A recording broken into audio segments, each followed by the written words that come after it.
Hello and welcome to Basement Apartment Strategies. This is the channel where I discuss what others are doing with basement apartments. I'll talk about how owners set up their apartments and why they make the decisions that they do. This is a great place to start if you're new to basement apartments and you want to set up your own. I've had 3 basement apartments over about the last 15 years, and I feel that it's the very best way for a typical person to get involved with passive income, which can be a very good thing. This is one source of information, but basement apartments can be tricky things. There are legalities and difficulties with setting them up and with dealing with renters that I can't possibly cover here. Before you do anything, I encourage you to get all the information you can by reading a good book and find out how to be a good landlord. This is the one that I'm currently reading. Now, today's example is a basic split-level house. There were a million of these that were built back in the 70s in Utah. The owner wanted to keep a bedroom in the basement for personal use, so I'll show you how they did that. Previously, the entire basement had been rented out, so recently the owner has simply spruced up the apartment with the goal of making it clean and presentable, but without breaking the budget. While I show you the inside of the apartment, I'll give you an overview and talk about the goals of the owner. The video starts out in the bedroom and goes through the apartment to where the renters would enter and exit, so it's a little backwards as far as the layout. The owner is in good shape financially because they bought the house back in 2012 in the height of the last recession. In their area, starter home values have nearly doubled since then. I'm recording in July of 2020. The owner wasn't ready to give up their entire basement, so the first goal of the owner was to find a way to keep one of the bedrooms for one of their children, and I'll show you how they accomplished that. It's also why the apartment is only a 1-bedroom apartment instead of what would be a 2-bedroom apartment. The owner's next goal was that they wanted to rent the basement out without doing a lot of upgrades and keeping it a simple, inexpensive job. The current market supports this because it's a tight rental market, so it's easy to rent out an apartment that doesn't have a lot of expensive upgrades that you would expect in new construction.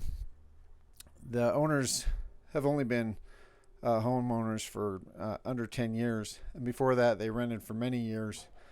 During that time they often had limited finances themselves, and so they were looking for a good deal on a decent apartment, and now that's what they want to provide. So they want to give back and provide this for others. Now let's talk about what the apartment was when the owners bought the house and what they did to finish it. Before they bought the house, the previous owners had used 3 bedrooms in the basement, and they had roughed in the kitchen, plumbing, and pantry where those currently are, but they had never rented it out. The house had many pluses that made it a good candidate to be an apartment.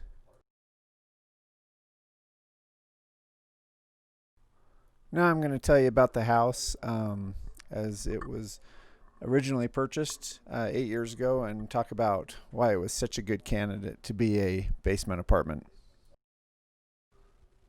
If you're going to have a basement apartment, it's important to be as good a neighbor as possible.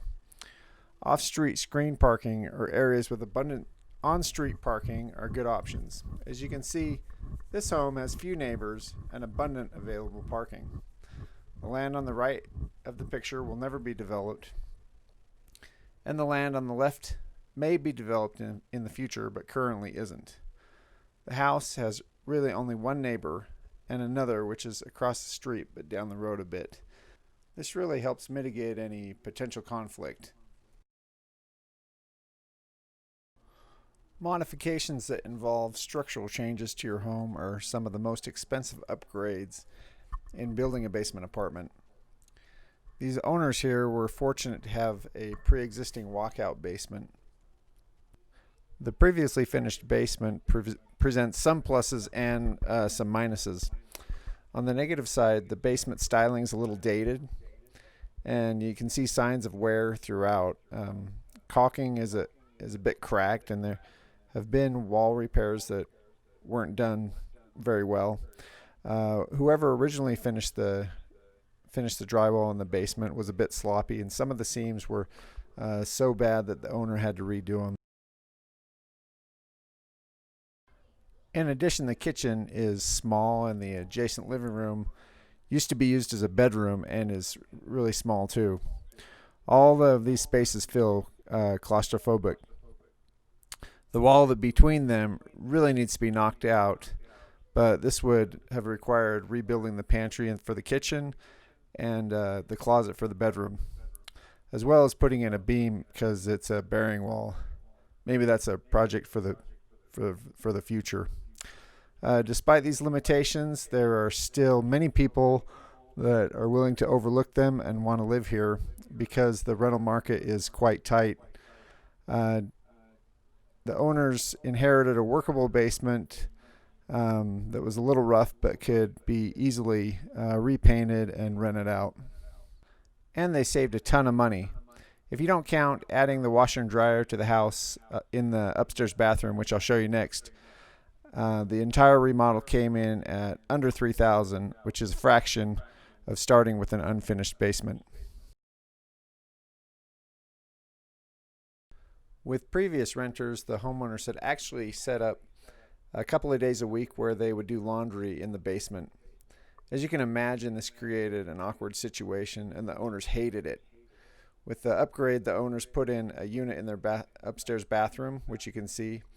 This was the most expensive aspect of the remodel, coming in at $2,500, plus the need to purchase a new washer and dryer. But the owners love the location on the main floor, and they're really happy with it. The next upgrade the owners did was putting in some new carpet. In order to save money, the owners changed the carpet in the living room and hallway, but they left the carpet that was in the bedroom because this carpet was still in pretty good shape. In addition, they found a great inexpensive carpet company, Garden Gate Flooring in Salt Lake City. The company works out of a small warehouse with a makeshift showroom in the office.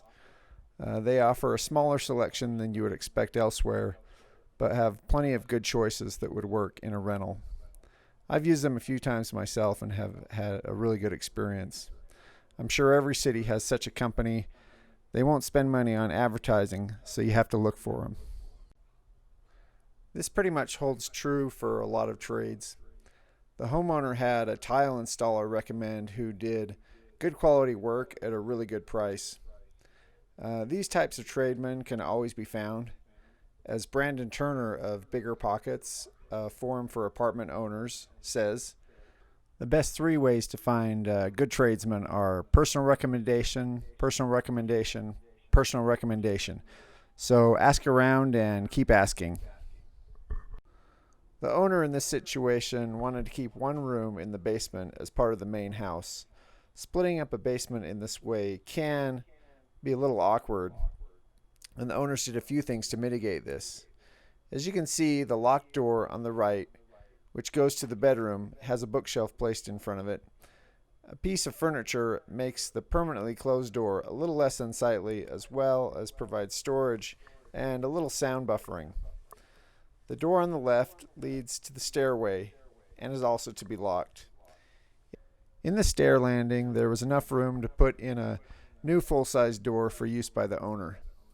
The last thing that was done was to put some new, fresh-looking shelves in this pantry, which previously had some really dilapidated shelves that couldn't be repaired. I find that simple touches like this that make things look clean and fresh and new make a big difference. You don't have to do the whole apartment as these owners did. So that's it for today. This was a simple apartment in a smaller split level house. The owners rented it out in just a few days for $800. If you got value out of this video, hit that like button. If you would like to learn more about basement apartments, please subscribe. And if you have a basement apartment or a story or experience that you think others could learn from, please email me at basementapartment7@gmail.com. And as always, good luck with your basement apartment. Basement apartments are good for owners, they're good for cities, and they're good for renters. Thanks.